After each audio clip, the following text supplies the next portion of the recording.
ओम नमो भगवते वासुदेवाय।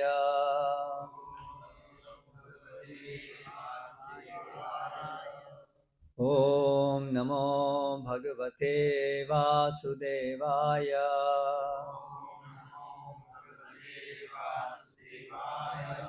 ओम नमो भगवते वासुदेवाय।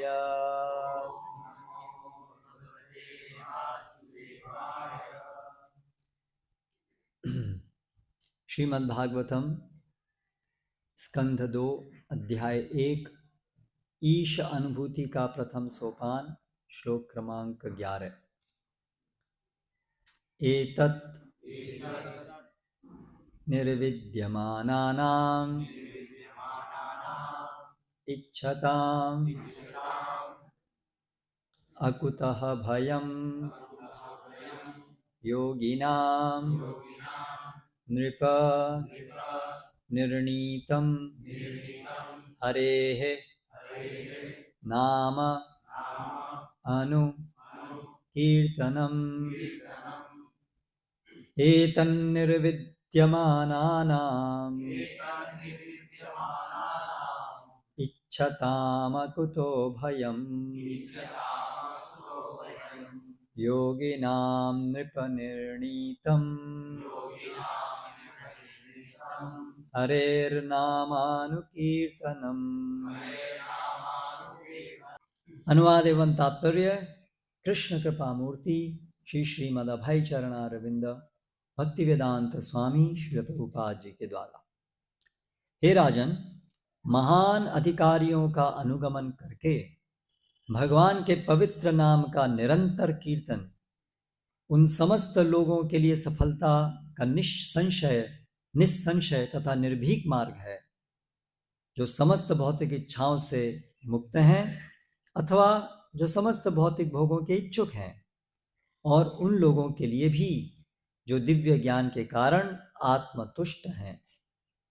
तात्पर्य: पिछले श्लोक में मुकुंद के प्रति आसक्ति प्राप्त करने की नितांत आवश्यकता का प्रतिपादन हुआ है। ऐसे विभिन्न प्रकार के लोग होते हैं जो नाना प्रकार के उद्देश्यों में सफलता प्राप्त करने के इच्छुक होते हैं। सामान्यतया ये लोग भौतिकतावादी होते हैं जो भौतिक तृप्ति का सर्वाधिक भोग करना चाहते हैं। उनके बाद अध्यात्मवादी होते हैं जिन्होंने भौतिक भोग की प्रकृति के विषय में पूर्ण ज्ञान प्राप्त कर लिया है और इस तरह वे जीवन की भ्रामक शैली से दूर रहते हैं। न्यूनाधिक वे आत्म साक्षात्कार द्वारा अपने आप में तुष्ट रहते हैं।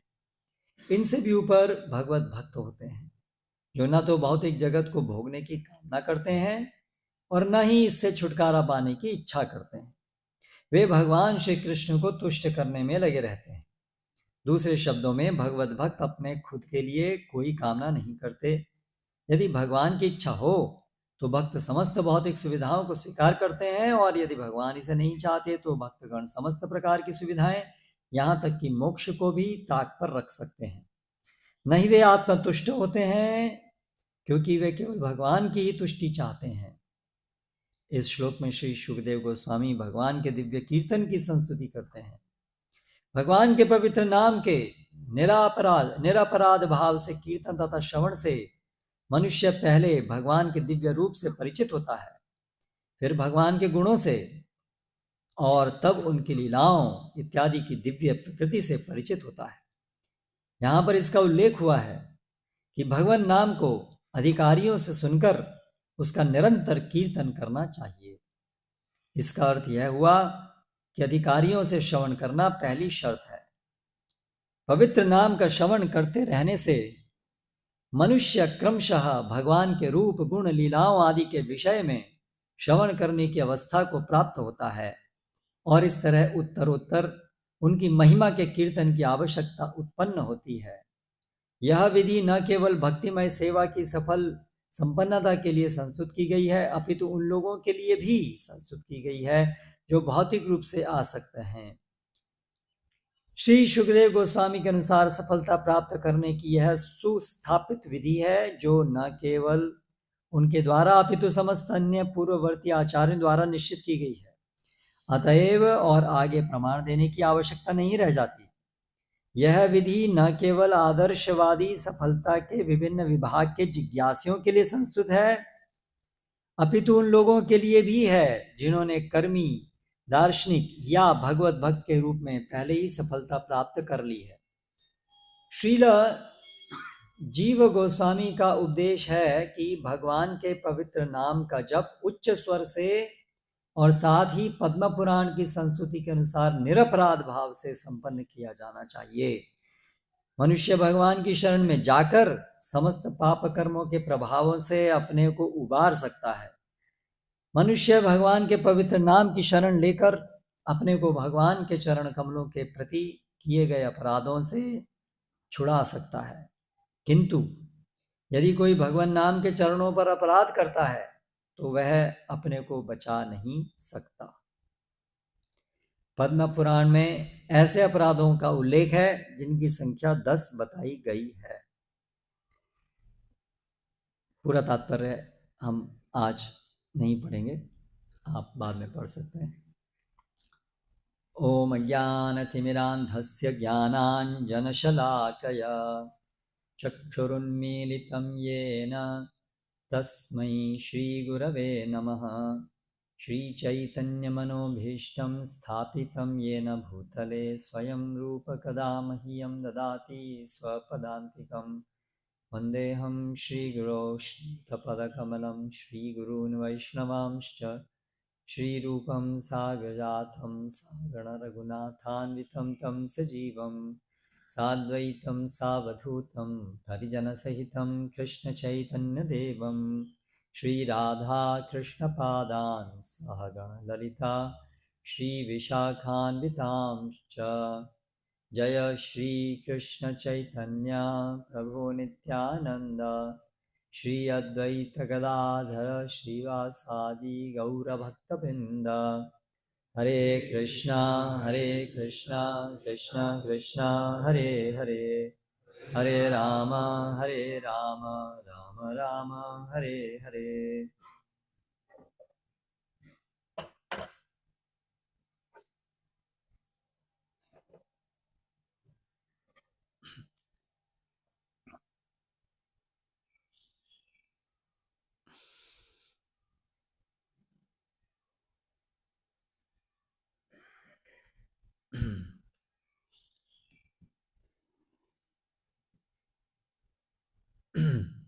गौर पूर्णिमा के महोत्सव में ये 2 दिन के लिए श्रवण कीर्तन का आयोजन किया गया है। तो आज हम सर्वप्रथम जो श्री चैतन्य महाप्रभु का मुख्य प्राधान्य है, ब्रजवासियों की भक्ति और उसको सिखाना, और इस कलयुग में जो हम सभी बहुत पापग्रस्त जीव हैं उनको भी इस महानतम जो प्राधान्य है उसको उपलब्ध कराना, इसके विषय में कुछ चर्चा करेंगे।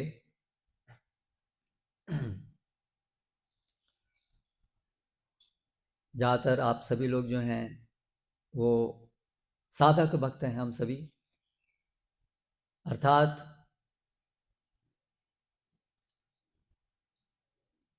साधु संग में आकर के हमने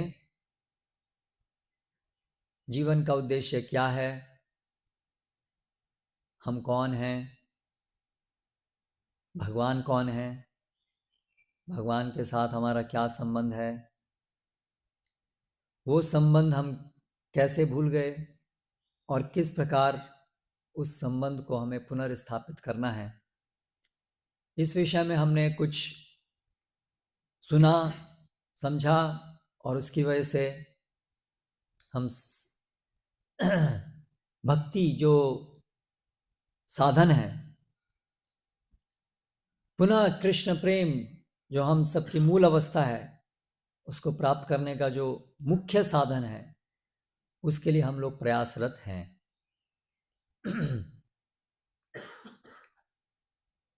तो जो साधना भक्ति है, उसका लक्ष्य क्या है? साधना भक्ति का लक्ष्य है भाव भक्ति प्राप्त करना। यहाँ पर तात्पर्य में अगर आपने ध्यान दिया हो तो आरंभ में श्रील प्रभुपाद लिखते हैं कि इस श्लोक से पहले जो हमने आज पढ़ा, भगवान के प्रति आसक्ति को उत्पन्न करने की महत्व को बताया गया था। स्यान मुकुंदे मति सती, इससे पहले के श्लोक में ये आया था। सुखदेव गोस्वामी परीक्षित महाराज को कह रहे हैं कि मैं आपको ये श्रीमद् भागवतम सुनाऊंगा जिससे आपकी मति कृष्ण में स्थिर हो जाएगी। तो ये है साधना भक्ति का लक्ष्य, कि हमारी मति कृष्ण सेवा में लग जाए। अभी हमारी मति, हमारा हृदय, हमारी भावनाएं, हमारी क्रियाएं, वो इंद्रियों की संतुष्टि में, मन की संतुष्टि में प्रवृत्त हैं, ना तो हमारे अंदर भगवान की सेवा करने के लिए अर्थात भगवान के प्रति प्रेम नहीं है, इसलिए उनको संतुष्ट करने की प्रगाढ़ इच्छा नहीं है। लेकिन इसके विपरीत स्वयं की इंद्रियों को संतुष्ट करने की बहुत प्रगाढ़ इच्छा है। इसलिए हम अनायास दिन रात अपने ही सुख के विषय में सोचते हैं और अपने ही सुख के विषय में प्रयासरत रहते हैं। इस अवस्था से निकल करके अभी हम सदैव कृष्ण को संतुष्ट करने के लिए आसक्त हो जाएं, ऐसी अवस्था को प्राप्त करना है, क्योंकि यही हमारी मूल स्थिति है। इसी अवस्था में हम वास्तव में संतुष्ट अनुभव कर सकते हैं, क्योंकि हमारी मूल अवस्था है। इसके विपरीत जो हम वर्तमान में कर रहे हैं, जो हम अपने सुख के विषय में प्रयासरत हैं, उससे हमारा दुख ही निर्मित होता है।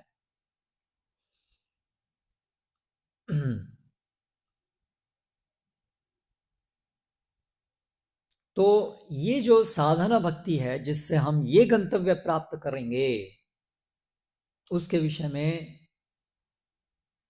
श्री चैतन्य महाप्रभु ने जो इस विषय में और बहुत सारे विषय में जो भी शिक्षाएं दी, उनको चैतन्य महाप्रभु के जो प्रमुख 6 गोस्वामी गण, जो उनके प्रमुख शिष्य थे, उन्होंने ग्रंथों की रचना करके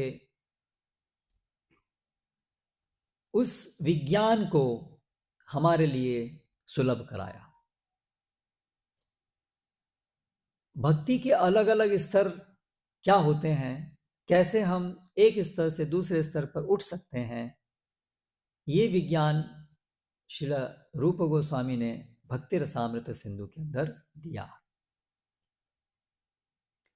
इसके अंतर्गत साधना भक्ति, जो भाव भक्ति करने का साधन है, उसकी व्याख्या इस प्रकार की: कृति साध्या भवेत् साध्य भावा सा साधना विदा, नित्य सिद्धस्य भावस्य प्राकट्यम हृदि साध्यता। साधना भक्ति है, वो साधन है साध्य को प्राप्त करने के लिए। साध्य मतलब लक्ष्य, साध्यता। लक्ष्य क्या है? हृदय के अंदर प्राकट्यम, हृदय के अंदर प्रकट होना किसका? नित्य सिद्धस्य भावस्य। जो भगवान श्री कृष्ण के प्रति हमारा जो निरंतर स्वाभाविक नित्य सिद्ध मतलब जो सदैव उपस्थित है, जो कोई जन्म नहीं लेता है, जो नित्य रूप से है हमारे हृदय, हमारे अंदर, हमारा जीव का कृष्ण के प्रति जो स्नेह है, अर्थात कृष्ण को संतुष्ट करने की इच्छा, वो जो भाव है उसको हृदय में प्रकट कराना। वो अभी अप्रकट है, वो अभी हमारे हृदय में प्रकट नहीं है, अप्रकट है। उसको प्रकट कराना, ये है लक्ष्य, ये है भावना, ये है भाव भक्ति। तो इसको प्रकट कराने के लिए उपाय क्या है, यानी साधना भक्ति क्या है? वो है कृति साध्या भवेत साध्य भावा। जो सिद्ध अवस्था, भाव अवस्था के अंदर के कारण, भावना के कारण, कृष्ण के प्रति प्रेम के कारण, कृष्ण के प्रति अनुराग के कारण जो इंद्रियों के द्वारा भगवान की संतुष्टि के लिए सेवाएं होती हैं, उन गतिविधियों को, उन क्रियाओं को करना कृति साध्या। साध्यावस्था में जो क्रियाएं होती हैं उन्हें करना किस उद्देश्य से? भवेत साध्य भावा, जिससे कि वो जो साध्यावस्था जो है यानी भाव, वो हमें प्राप्त हो। सा साधना विधा, उसको साधना भक्ति कहते हैं। तो हम ये कर रहे हैं। तो इसके विषय में जो हमारा लक्ष्य है भाव भक्ति, उसके विषय में रूप गोस्वामी कहते हैं, साधनौघैर अनासंगैर अलभ्या सुचिरादपि हरिणा चाश्व अदेति द्विधा सा स्या सुदुर्लभा। ये जो भाव भक्ति है ये सुदुर्लभा है, ये बहुत दुर्लभ है। तो हमारा लक्ष्य सुलभ नहीं है, हमारा लक्ष्य दुर्लभ है। रूप गोस्वामी भक्ति रसामृत सिंधु में जो 3 भक्ति के स्तर हैं, कौन कौन से स्तर हैं? 3 भक्ति के 3 स्तर कौन कौन से हैं? साधना भक्ति, भाव भक्ति और प्रेम भक्ति। इन 3 भक्ति के गुण बताते हैं, कुल मिलाकर के 6 गुण। उसमें से जो भाव भक्ति का एक गुण बताते हैं वो बताते हैं सुदुर्लभा, ये प्राप्त करने में बड़ी दुर्लभ है। तो यानी कि हमें ये चीज समझ में आनी चाहिए पहले कि जो हमारा लक्ष्य है वो दुर्लभ है। तो इससे कभी कभी हताशा हो सकती है, दुर्लभ है तो क्या फायदा फिर करके, तो बहुत मुश्किल काम ले लिया हाथ में। हाँ, नहीं, पहली बात तो ये है कि जो भी है मुश्किल है कि आसान है, उसके अलावा उपाय क्या है।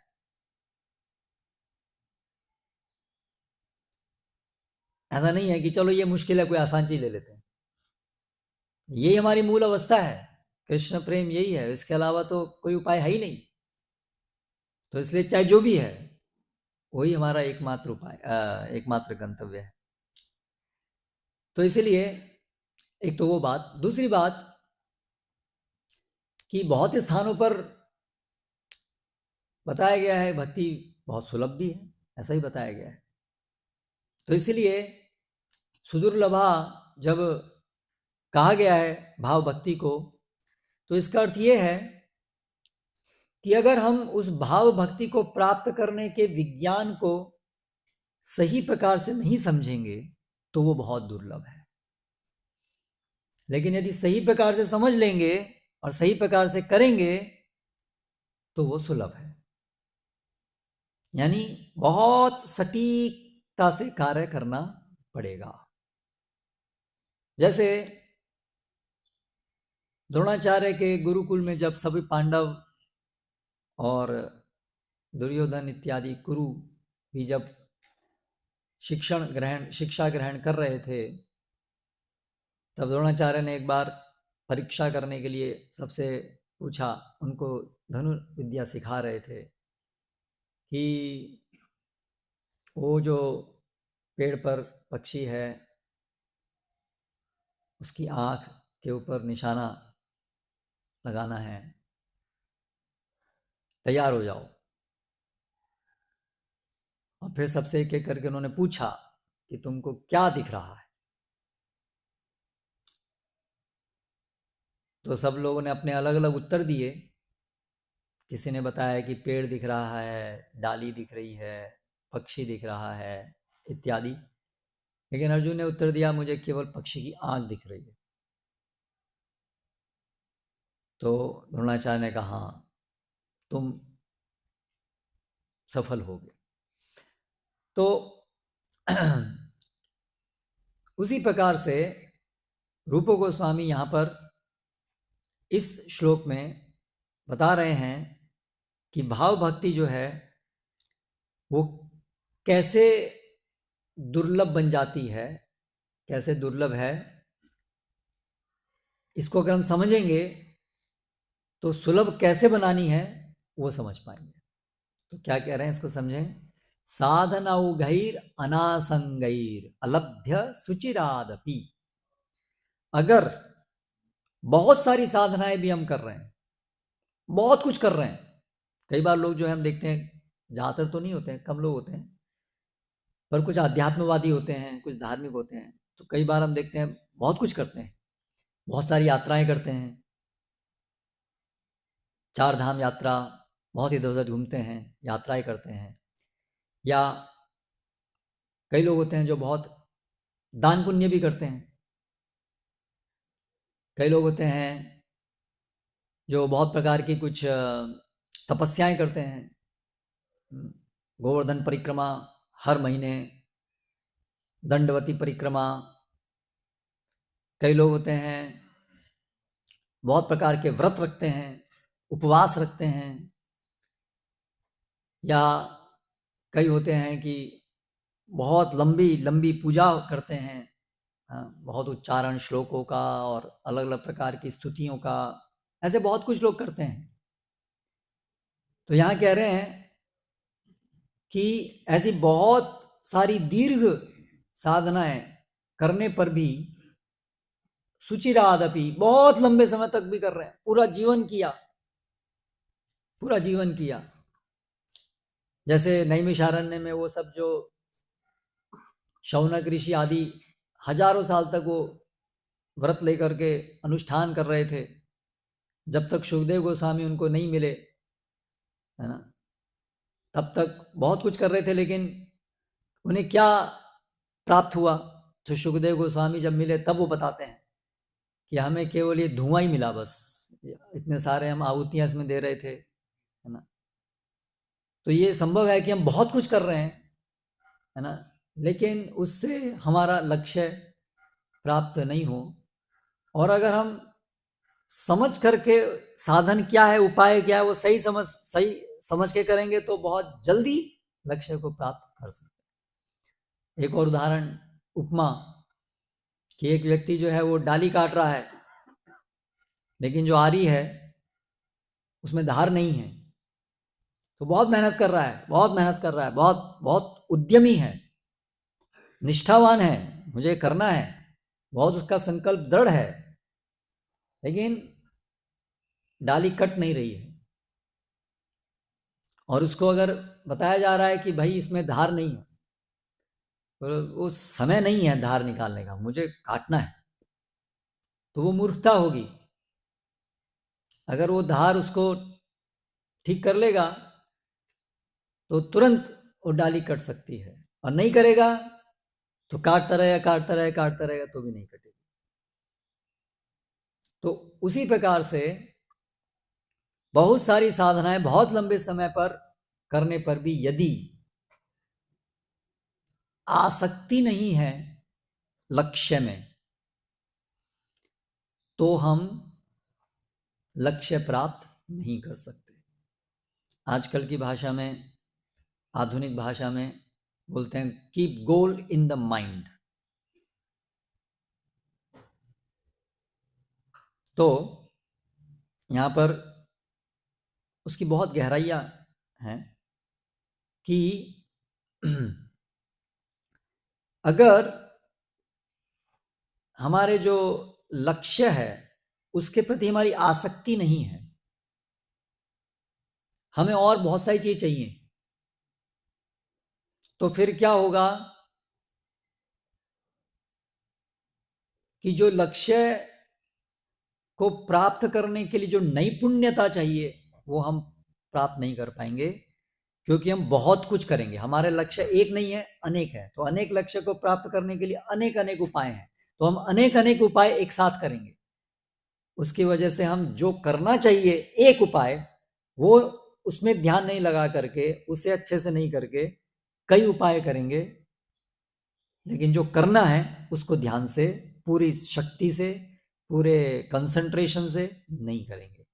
इसीलिए रूप गोस्वामी, जीव गोस्वामी इस श्लोक की टीका में बताते हैं, ये जो रूप गोस्वामी ने जो बताया है कि बहुत सारी साधनाएं लंबे समय तक करने पर भी यदि आसक्ति नहीं है, अनासक्तिर, तो उससे फल प्राप्त नहीं होगा बहुत लंबे समय तक भी, भाव भक्ति प्राप्त नहीं होगी। तो तत्र च असंगेन साधन्य साधना नैपुण्यम एवं बोध्यते। जीव गोस्वामी कहते हैं इससे साधना के अंदर नैपुण्यता, स्किलफुलनेस, तो हमारा जो भजन है, हमारा जो साधन जो हम कर रहे हैं उसमें नैपुण्यता होनी चाहिए, एक्सपर्टाइज होनी चाहिए, अगर लक्ष्य को जल्दी प्राप्त करना है तो। अगर ऐसा नहीं है कि बहुत दीर्घकालीन पता नहीं कब लक्ष्य प्राप्त होगा, अगर हमें स्फूर्ति है कि जीवन निकला जा रहा है, कितने दिन और हैं हमारे इस शरीर में, नहीं जानते हैं, नहीं जानते हैं, तो क्या हमारे पास ऐसा है कि हम रिलैक्स्ड होकर के भजन करें? हाँ, धीरे धीरे होगा, आराम से। हमारे पास ऐसा समय नहीं है हमें। और यहां से हम देख रहे हैं कि ऐसा नहीं है कि बस हम कुछ भी करेंगे, कैसे भी करेंगे और हमें लक्ष्य मिल जाएगा, ऐसे नहीं होने वाला। ये जो लक्ष्य है सुदुर्लभ है, ये ऐसे प्राप्त नहीं होगा। इसीलिए जो हम भजन कर रहे हैं, जो हम साधन कर रहे हैं, उसमें निपुणता चाहिए, एक्सपर्टाइज चाहिए। तो आज का पहला विषय है कि वो एक्सपर्टाइज क्या है, वो निपुणता क्या है। पहले निपुणता को समझना होगा, निपुणता क्या है, फिर अपने को उस निपुणता में लगाना होगा। तो निपुणता किस किस चीज को मिलाकर के निपुणता बनती है साधना में। पहला विषय है निपुणता के लिए, अन्याभिलाषिता शून्य भक्ति होनी चाहिए। कई सारे लक्ष्य नहीं होने चाहिए। हमारी जो प्रेरणा है, मोटिवेशन है साधन करने के लिए, वो व्यवसायात्मिका, वो प्रेरणा एक होनी चाहिए। अलग अलग प्रेरणाएं, यानी कि अलग अलग लक्ष्य। भक्ति कर रहे हैं, क्यों कर रहे हैं? थोड़ा जीवन में अच्छा शांति मिलती है, भगवान की कृपा मिलेगी तो सब कुछ अच्छा चलेगा, हमारा घर भी अच्छा चलेगा, सब बच्चे सब पढ़ लिख करके बड़े अच्छे हो जाएंगे, क्योंकि हमने ऐसा सुना है भगवान तो बड़े कृपालु हैं, हमारे को कोई दिक्कत नहीं आने देंगे। ऐसे बहुत सारी चीज़ें हम अभ्यस्त हैं, है ना। हमारे भक्ति, हमारे जीवन में अनगिनत समय से हमने कभी ये चाहिए, कभी वो चाहिए, ना जाने हमने कितनी कितनी चीज़ों के लिए प्रयास किया, हमारे कितने सारे लक्ष्य रहे हैं जीवन में, है ना। संसार में आप देखते हैं ना कितनी वैरायटी है, पैसा चाहिए, शरीर का सुख चाहिए, इत्यादि बहुत सारे भौतिक, सभी भौतिक सुखों की वैरायटी है। तो ऐसे ही हम आज तक अनगिनत जन्मों में इस प्रकार की नाना इच्छाएं धारण करते हुए जीवन व्यतीत करते आए हैं। तो अभी भी हमारे अंदर वो अनेक अनेक इच्छाएं हो सकती हैं, और अभी भक्ति में आने पर भी हम अभी भक्ति के माध्यम से उन इच्छाओं को पूर्ति करने का प्रयास कर रहे हों, ऐसा हो सकता है। इसलिए पहला निपुणता है, भजन में निपुणता है कि अन्याभिलाषिता होना चाहिए। हमारी भक्ति हमें अच्छे समझना है, हमें और कुछ इच्छाओं को छोड़ना है। अगर अन्य सब इच्छाएं तो उसको छोड़ना है। आज तक जो भी इच्छाओं को हम कल्टीवेट करते आए हैं उन सबको काटना पड़ेगा। वो बड़ा कष्टदायी होगा। ये इच्छा मन में आ रही है, ये नहीं चाहिए, इसके लिए भक्ति नहीं करनी है, ये नहीं चाहिए, भक्ति नहीं करनी है और ये जीवन में नहीं चाहिए, वो सब छोड़ना होगा। इसलिए भक्ति मुश्किल लग जाती है, क्योंकि ये छोड़ना मुश्किल लगता है हमें। भक्ति तो आसान है लेकिन ये छोड़ना मुश्किल लगता है। लेकिन यही निपुणता है। जब तक ये नहीं है, ये निपुणता का एक भाग है ना। तो लक्ष्य हमारा जो है वो एक होना चाहिए, और वो एक लक्ष्य ये होना चाहिए, अन्याभिलाषता, केवल केवल और केवल कृष्ण को संतुष्ट करने की इच्छा को ही नर्चर करना है, उसी इच्छा को केवल पोषित करना है। अन्य इच्छाओं को पोषण बंद करना है, उनको सुखाना है। अन्य इच्छाओं को सुखाना है, उनको मारना है, और इस इच्छा को पोषण देना है। केवल इस इच्छा को पोषण देना है कि कृष्ण की संतुष्टि। तो अन्य सारे अल्टीरियर मोटिव्स, बहुत सारे अन्य प्रेरणाएं, उन सबको मारना है ना।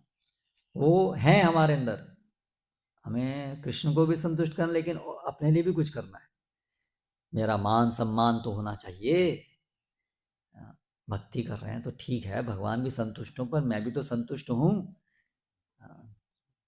ये कैसी भक्ति है कि बस अपने लिए तो कुछ है ही नहीं।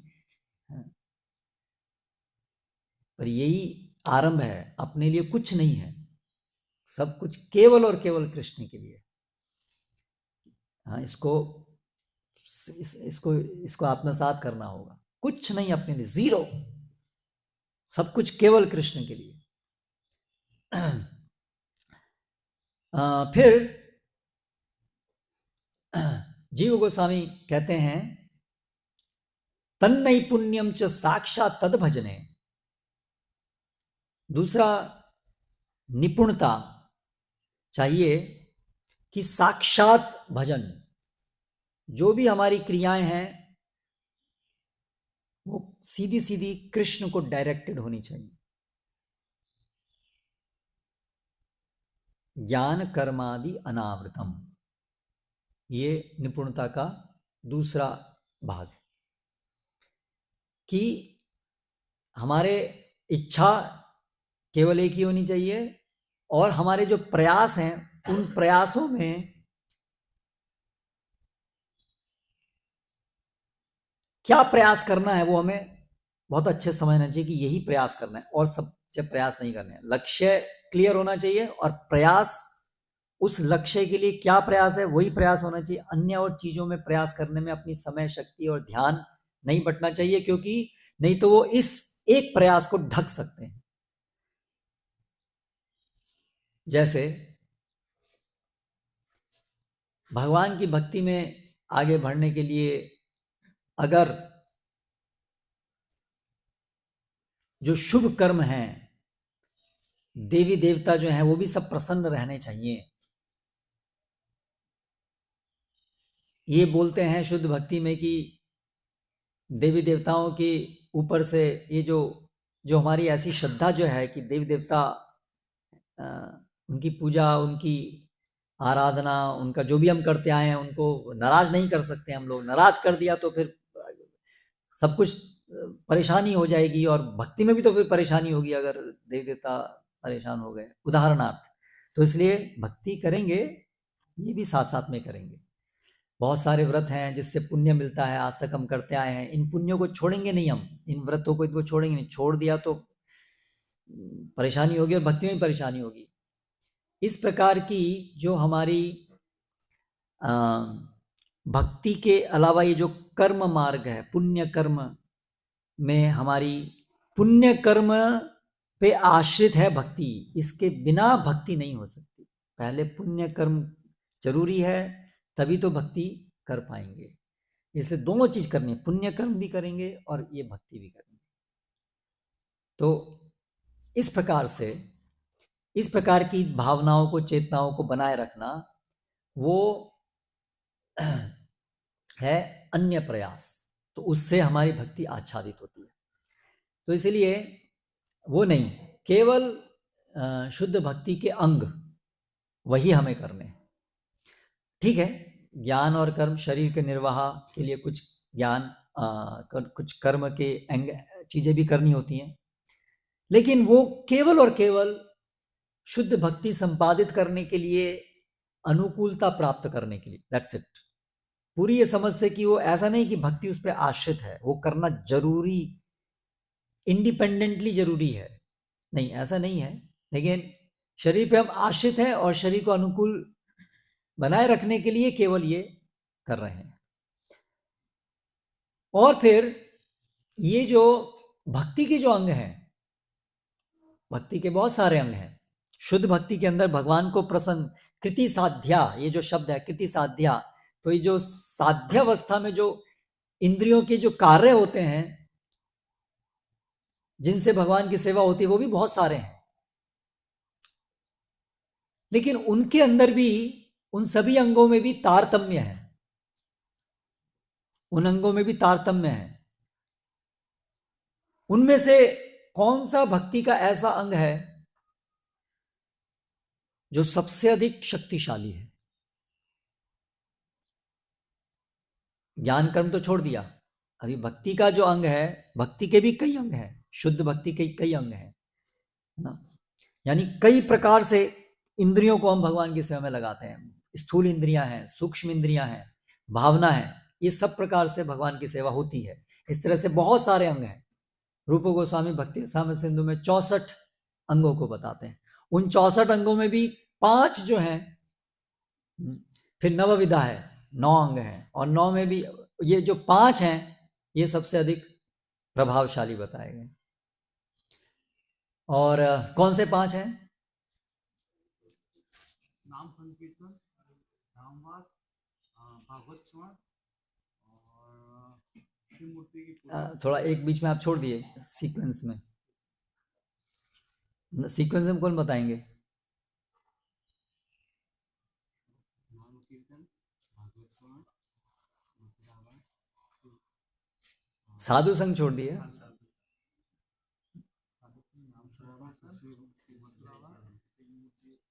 श्रद्धाए सेवन। तो ये 5 जो हैं भक्ति के मुख्य अंग हैं। नाम संकीर्तन, साधु संग,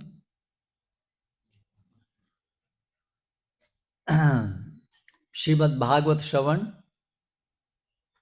मथुरावास और श्रद्धा से श्री विग्रह का पूजन। बहुत बड़ी शक्ति इन 5 अंगों में है।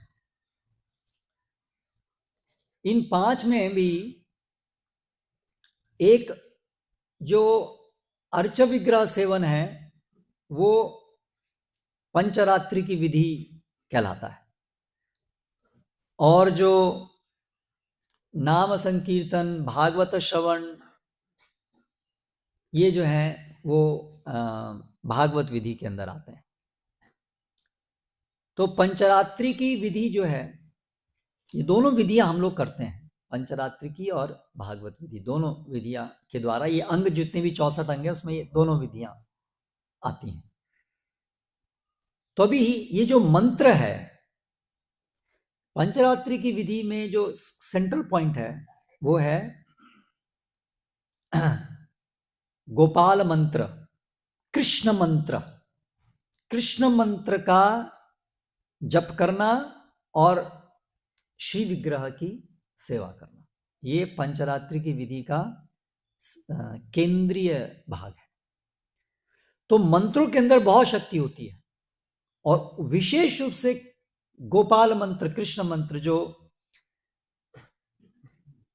पंचरात्रि की दीक्षा में जो मंत्र दिए जाते हैं उसमें जो काम गायत्री मंत्र है, अष्टाक्षर, अष्टादशाक्षर मंत्र, 18 अक्षरों का जो मंत्र है, सम्मोहन मंत्र, वो सबसे अधिक शक्तिशाली बताया गया है।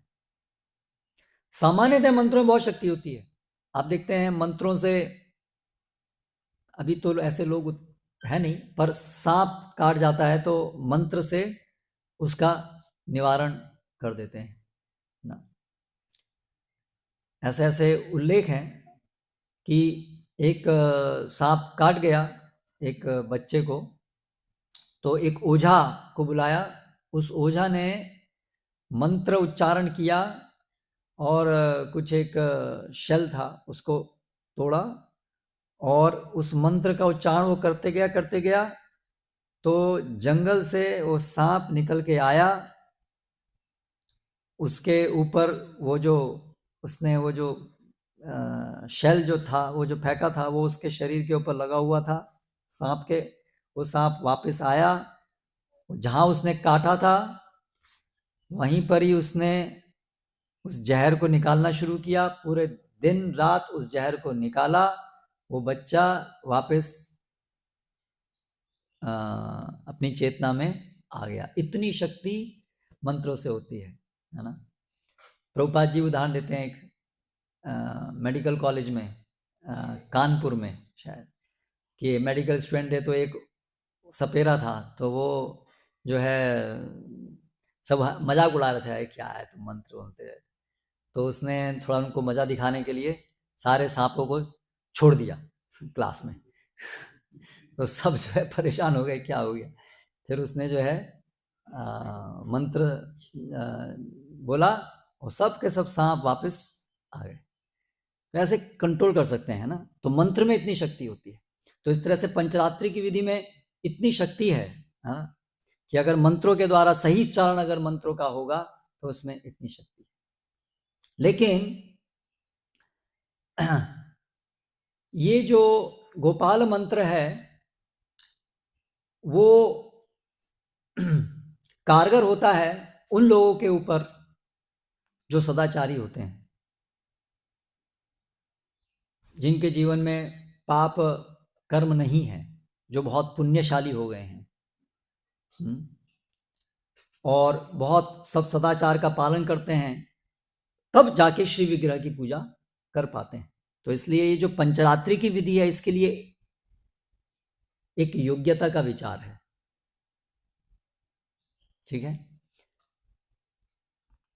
लेकिन आजकल जो हम समाज जो देख रहे हैं, आज जो कलयुग है, उसमें सदाचारी कौन है? सब तो दुराचारी हैं। सभी प्रकार के पाप आज सामान्य हो गए हैं। सब लोग अपने दिन की शुरुआत बैड टी से करते हैं, शुरुआत ही पाप से करते हैं, है ना। 4 महापाप हैं, ठीक है, चाहे इतना बड़ा नहीं है लेकिन फिर भी इंटॉक्सिकेशन तो है ही, मद्यपान तो है ही, और फिर दिन भर में ना जाने कितने पाप करते हैं, है ना। तो ऐसे समय के अंदर हम सभी जो जीव हैं किस प्रकार से उनका उद्धार होगा? तो पंचरात्रि की विधि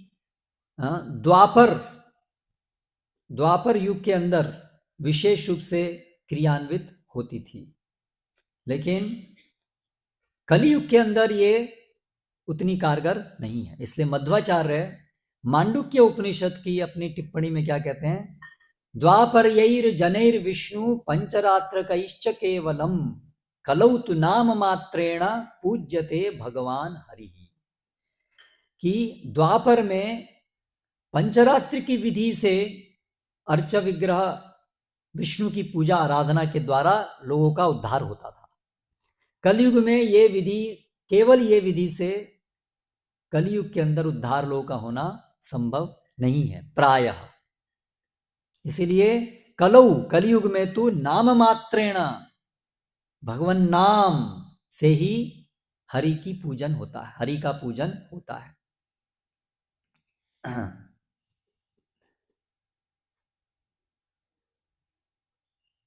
तो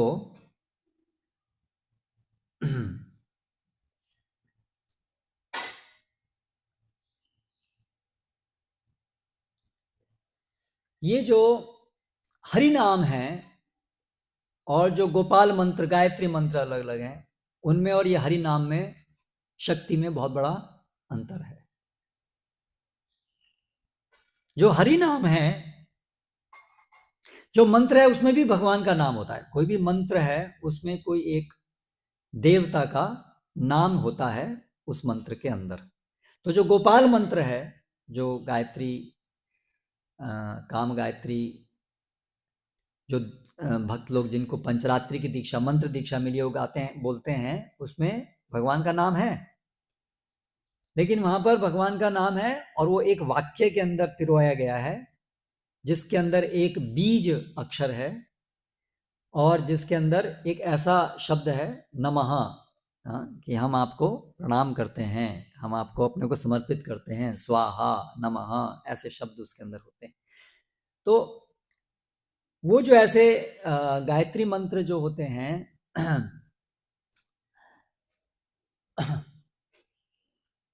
उनसे भी कहीं कहीं अधिक शक्ति हरि नाम में है। ये जो हरि नाम है ये भगवान का नाम है, लेकिन ये है एक पुकारते हैं जैसे भगवान को, इस रूप में है, हे कृष्णा, ऐसे पुकार रहे हैं, इस रूप में है ये नाम। तो ये एक भावना का अंतर है, यहां पर एक हेल्पलेसनेस है,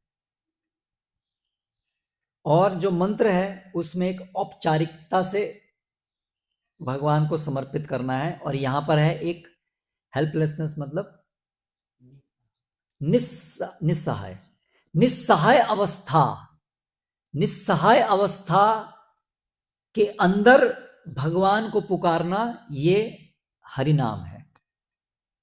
इसलिए प्रभुपाद बोलते हैं ना कि हरिनाम जप कैसे करना है, भगवान का नाम कैसे लेना है, जैसे एक बालक निस्सहाय अवस्था में।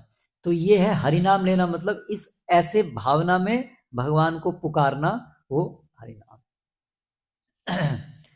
और विशेष रूप से चैतन्य महाप्रभु, उन्होंने नाम नाम अकारी बहुधा निज सर्वशक्तिस तत्रार्पिता नियमित स्मरणेन कालः। विशेष रूप से कलयुग के अंदर इस प्रकार से भगवान के नामों को पुकारने में विशेष शक्ति भगवान ने दी है। चैतन्य महाप्रभु की कृपा से विशेष रूप से इस प्रकार हरि नाम के अंदर विशेष शक्ति है, जिसकी वजह से कलयुग के पापी तापी जो तो छीलो हरि नामे उद्धारी लो। ये हरि नाम के द्वारा कलयुग के निकृष्ट जीव भी, उनका भी उद्धार संभव है, जो अन्य विधि से संभव नहीं, जो पांचरात्रि की विधि से भी संभव नहीं है। जो वैदिक विधि जो है वो तो छोड़ ही दीजिए, वो तो आज कलयुग में वैदिक विधि, वर्णाश्रम, जो वैदिक वर्णाश्रम विधि है वो तो कारगर है ही नहीं। तो तीन विधियों में से कलयुग में जो विधि कारगर है वो एक ही है। कौन सी विधि है वो? भागवत विधि। ठीक है, अभी भागवत विधि के अंदर भी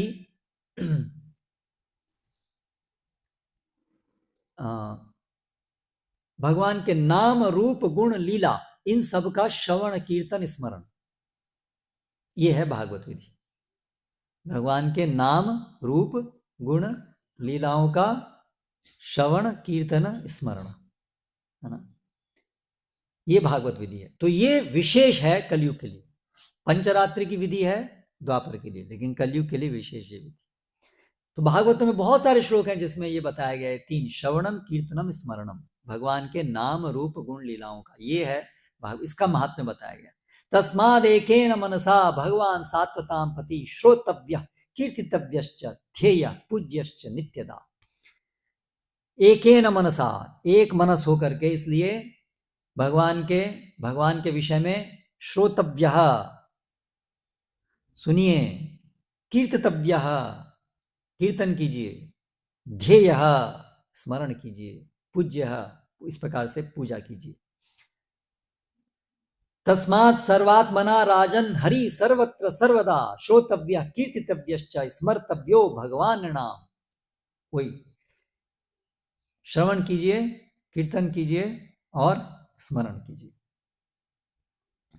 तस्मात् भारत सर्वात्मा भगवान ईश्वरो हरि श्रोतव्य कीर्तितव्यश्च स्मर्तव्यश्चेच्छथा भयम। अगर अभय चाहते हैं, परम सिद्धि चाहते हैं, तो क्या करना होगा? भगवान जो हरि हैं उनको सुनिए, उनका कीर्तन कीजिए और उनका स्मरण कीजिए। ठीक है, यह है दूसरे स्कंद का पहले अध्याय का 5वां श्लोक। तो तीनों चीजों को बताया गया, लेकिन इन तीनों चीजों में भी सबसे बड़ा, सबसे महत्वपूर्ण कौन सी चीज है? श्रवणम कीर्तनम स्मरणम में भी सबसे महत्वपूर्ण चीज क्या है? तो ये आज के श्लोक में उन तीनों में सबसे महत्वपूर्ण क्रिया क्या है वो बताया गया है। एक तो ये है कि नाम रूप गुण लीला और श्रवण कीर्तन और स्मरण। तो जो आज का श्लोक है उसमें क्या कह रहे हैं कि एतन निर्विद्यमानानाम इच्छताम अकुतो भयम योगिनाम विपन्नितम हरेर नामानु कीर्तनम। ये है डिसाइडेड, निर्णीतम, this is the final verdict कि हरेर नामानु कीर्तनम, भगवान के नाम का कीर्तन, ये है choicest, top most practice. Chaitanya Mahaprabhu क्या कहते हैं इस विषय में? भजनेर मध्य श्रेष्ठ नवविधा भक्ति, कृष्ण प्रेम कृष्ण दिते धरे महाशक्ति। भजनेर मध्य, सभी जो भजन के अंग हैं उसमें भजनेर मध्य श्रेष्ठ नवविधा भक्ति, उसमें श्रेष्ठ है नवविधा। नवविधा भक्ति करने से कृष्ण प्रेम कृष्ण दीते धरे महाशक्ति, इसमें कृष्ण प्रेम देने की महाशक्ति। फिर क्या कहते हैं आगे? तार मध्य सर्वश्रेष्ठ नाम संकीर्तन, उनमें भी सर्वश्रेष्ठ कौन सी है? नाम संकीर्तन। तो ये क्लियर है, सभी अंगों में सबसे टॉप मोस्ट प्रैक्टिस भक्ति के अंगों में भी वो कौन सी है? नाम संकीर्तन। ये हम क्यों डिस्कस कर रहे हैं? क्योंकि हमें निपुण बनना है, इसलिए हमें जानना है कि ज्ञान क्या होता है, कर्म क्या होता है, भक्ति क्या होता है, और भक्ति के अलग अलग अंग कौन से होते हैं, और भक्ति के अंगों में भी तारतम्य क्या है ना, जिससे हम फोकस होके कर सकें, कहाँ शक्ति को सबसे बेस्ट तरीके से लगाना है वो समझ सकें। ठीक है, निपुणता हासिल करने की, नहीं तो लक्ष्य प्राप्त नहीं होने वाला। तो इस हम देखते हैं हमारा जीवन चले ही जा रहा है, चले ही जा रहा है, चले ही जा रहा है, पता नहीं कुछ प्रगति हो रही नहीं हो रही है। केवल हम सुनते हैं भाव के लक्षण, अश्रुधारा, और जो न केवल ये सात्विक विकार, भाव के लक्षणों में एक समय व्यर्थ किए बिना निरंतर भगवान की सेवा में उत्साह से कार्य करना, ऐसे जो क्या बोलते हैं उसको, भाव से मतलब भावना से प्रेरित होकर जो क्रियाएं होती हैं, तो वो सब हमारे अंदर लक्षण नहीं दिख रहे हैं। इतना समय हमें हो गया है, हम लोग भक्ति कर रहे हैं, तो वो लक्षण क्यों नहीं हो रहे हैं, है ना? तो कहीं ना कहीं हमें समझना होगा कि हम निपुणता से नहीं कर रहे हैं, एक्सपर्ट बनना होगा। एक्सपर्ट नहीं बनेंगे तो बहुत टाइम लगेगा, मृत्यु आ जाएगी उससे पहले। इसलिए निपुणता चाहिए। इसलिए निपुणता के लिए अन्याभिलाषता शून्यम ज्ञान कर्मादि अनावृतम, और उसमें भी अभी जो ये भक्ति के अंग हैं, और भक्ति के अंग में भी कहाँ कंसंट्रेशन टॉप मोस्ट। इसलिए प्रभुपाद जी भी क्या बोलते हैं, the most important order of spiritual master is to chant Hare Krishna mantra, है ना? ठीक है, तो ये बात। अभी ये जो नाम कीर्तन है, इसमें भी चैतन्य महाप्रभु क्या कहते हैं?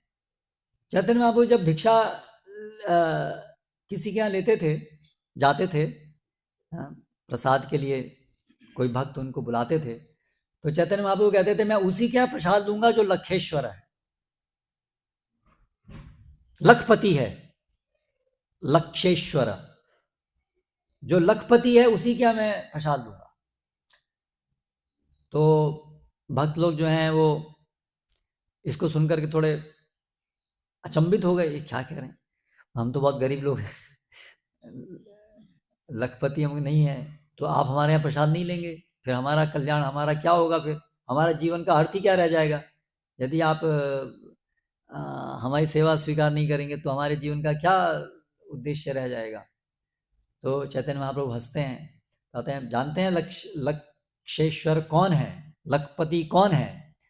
वो जो हर दिन 1 लाख नाम लेता है, वो लखपति है।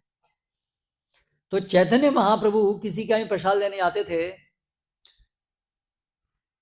तो हाउ आर यू नहीं पूछते थे, क्या पूछते थे? 1,00,000 नाम लेते हो कि नहीं लेते हो, ये पूछते थे। 1,00,000 नाम लेते हो तो मैं आऊंगा, नहीं लेते हो तो नहीं आऊंगा। कहने का तात्पर्य यह है कि आचार्य हमें सिखाते हैं कि कितना महत्वपूर्ण है।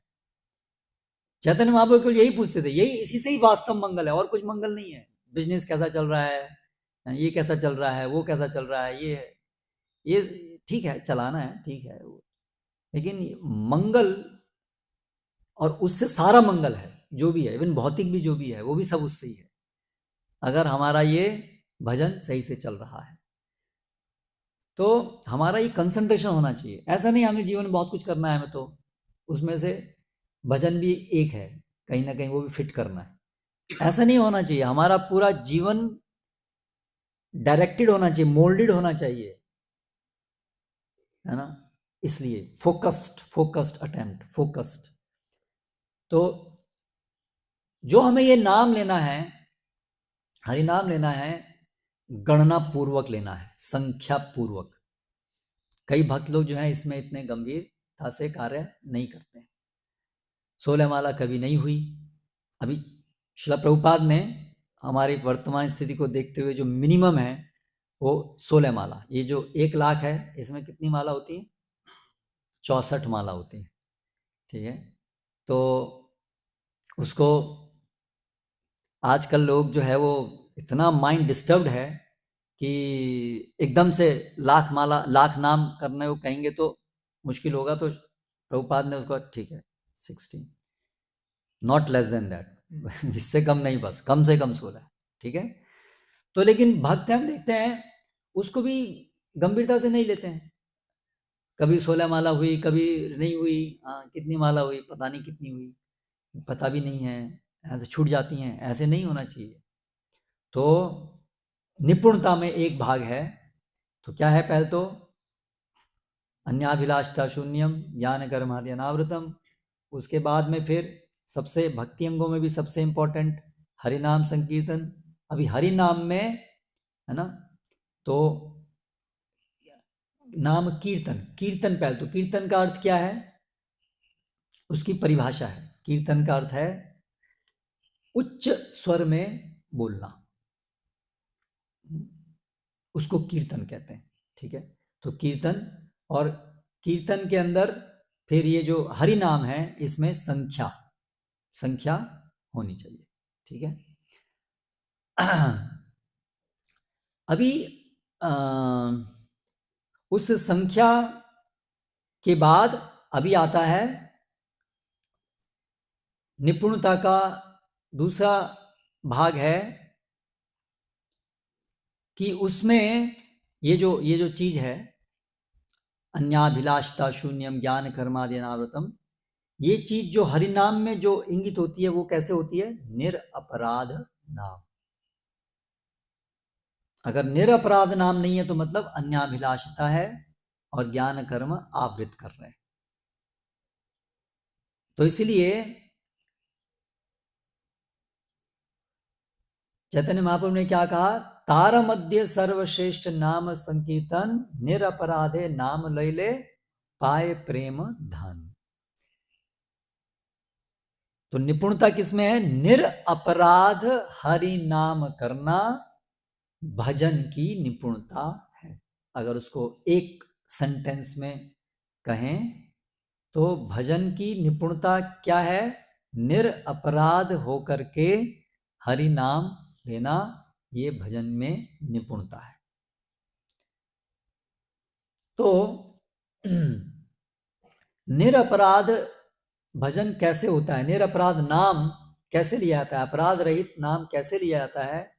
उसके लिए हमें ये समझना होगा कि शुद्ध नाम क्या है, नाम अपराध क्या है, या अन्य प्रकार के अपराध, सेवा अपराध इत्यादि क्या हैं, और नामाभास क्या है। ये सब चीज़ों को हमें भली भांति जानना होगा, जिससे कि हम शुद्ध नाम ले पाए। तो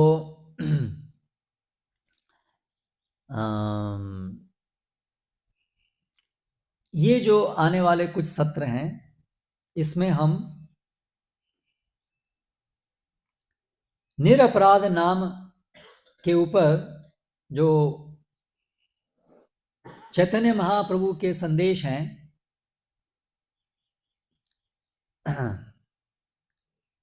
जो विशेष रूप से उन्होंने उजागर किए हरिदास ठाकुर के द्वारा माध्यम से अपने संवाद में हरिदास ठाकुर के साथ, चैतन्य महाप्रभु ने अपने अलग अलग भक्तों को जो उनकी शिक्षाएं हैं उनको प्रसारित करने के लिए शक्ति प्रदान की।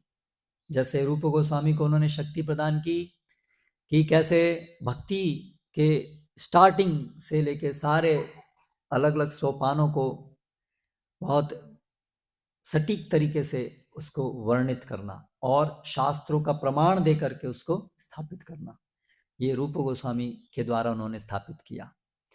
रामानंद राय के द्वारा उन्होंने स्थापित किया जो भक्ति की चरम अवस्था है, जो गोपियों का जो कृष्ण भक्ति है गोपियों की, वो क्या है, वो उन्होंने रामानंद राय के द्वारा उजागर किया। और ठाकुर हरिदास के द्वारा उन्होंने हरिनाम की महिमा को उजागर किया। तो ये हरिनाम की महिमा जो हरिदास ठाकुर ने के मुख से चैतन्य महाप्रभु ने आस्वादन जिसका किया, उसको भक्तिविनोद ठाकुर ने हरिनाम चिंतामणि पुस्तक के अंदर संग्रह किया है। तो आने वाले कुछ सत्रों में हम इसको पढ़ेंगे। तो हरिनाम चिंतामणि में भक्तिविनोद ठाकुर इस पूरे विषय को सार गर्भित करते हैं। कहते हैं, अपराध नाही छाड़ी नाम जदि लय, सहस्र साधने तार भक्ति नाही होय। यदि अपराध को छोड़े बिना कोई नाम लेता है, सहस्र साधने तार भक्ति नहीं होय। तो सहस्र साधन करने पर भी भक्ति नहीं होती है। ये वही जो श्लोक है उसी का ही विस्तार है, ये जो हमने पढ़ा, साधनैर अनासंगैर, है ना, हजारों हजारों साधनाएं जीवन भर हम करते जाएंगे, लेकिन यदि अपराध नहीं छोड़ेंगे, नाम अपराध नहीं छोड़ेंगे, तो हमें सफलता नहीं मिलने वाली। ज्ञाने मुक्ति कर्मे भुक्ति ज्ञानी कर्मी जने। जो कर्मी होते हैं, ज्ञानी होते हैं, वे ज्ञान से मुक्ति प्राप्त करते हैं, कर्म से भुक्ति प्राप्त करते हैं, भोग भौतिक जगत का भोग प्राप्त करते हैं। सुदुर्लभा कृष्ण भक्ति निर्मल साधने। लेकिन कृष्ण भक्ति बहुत दुर्लभ है।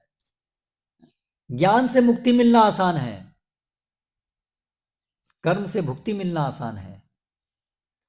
उन साधनाओं को भी बहुत ध्यान से करना पड़ता है। आसान है अर्थात कि वो साधनाओं से वो सब चीजें मिलती हैं। अगर हम वो साधनाओं से या उनके मिश्रण से भक्ति प्राप्त करने की कोशिश करेंगे तो भक्ति नहीं मिलने वाली। तो भक्ति कैसे मिलेगी? निर्मल साधने।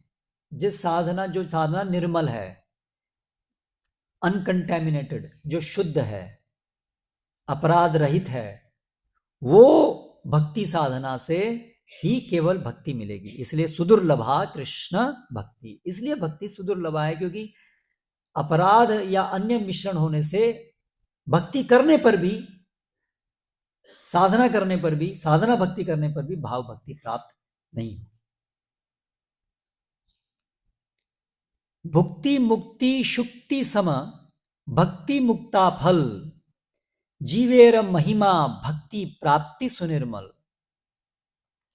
तो ये जो भुक्ति मुक्ति है, ये जो अन्य कामनाएं हैं, अन्याभिलाषता शून्य ना होकर के जो अन्य कामनाएं, भुक्ति कामना, कुछ भोग भी चाहिए या कुछ बस मुक्ति चाहिए, वो वास्तविक जेम नहीं है।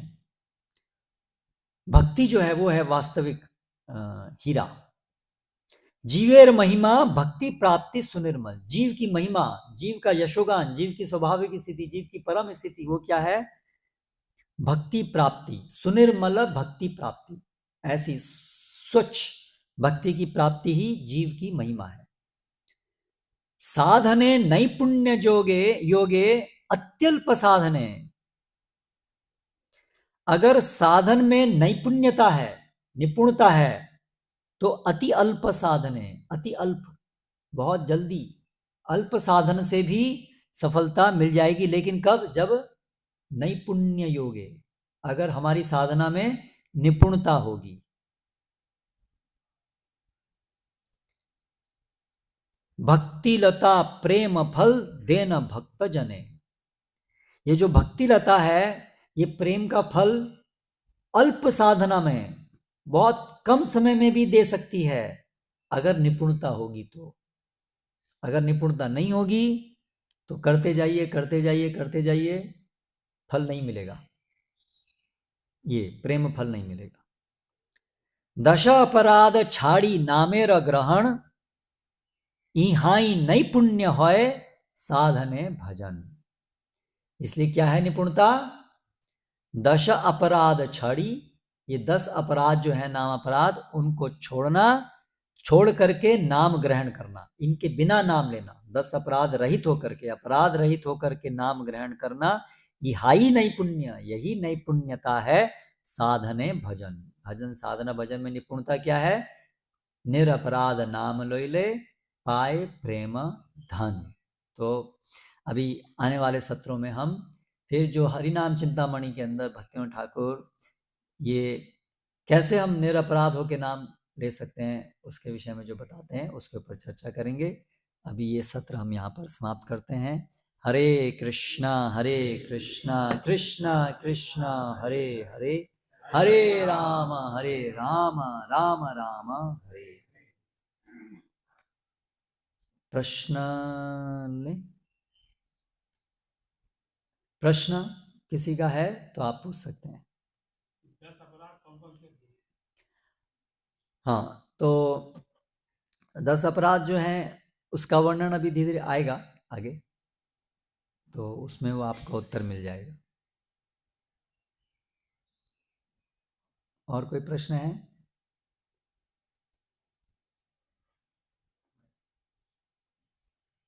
नंदी के शब्दों,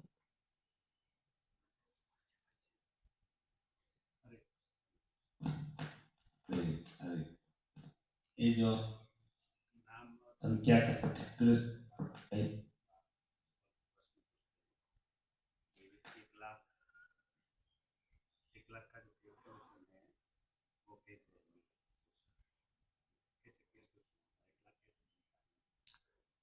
तो हरे कृष्णा जो है तो उसमें कितने हैं? 16। तो 108 एक माला में, तो उसके अनुसार 64 माला में, उस प्रकार से 1 लाख। ठीक है, और कोई प्रश्न? श्रील प्रभुपाद की जय।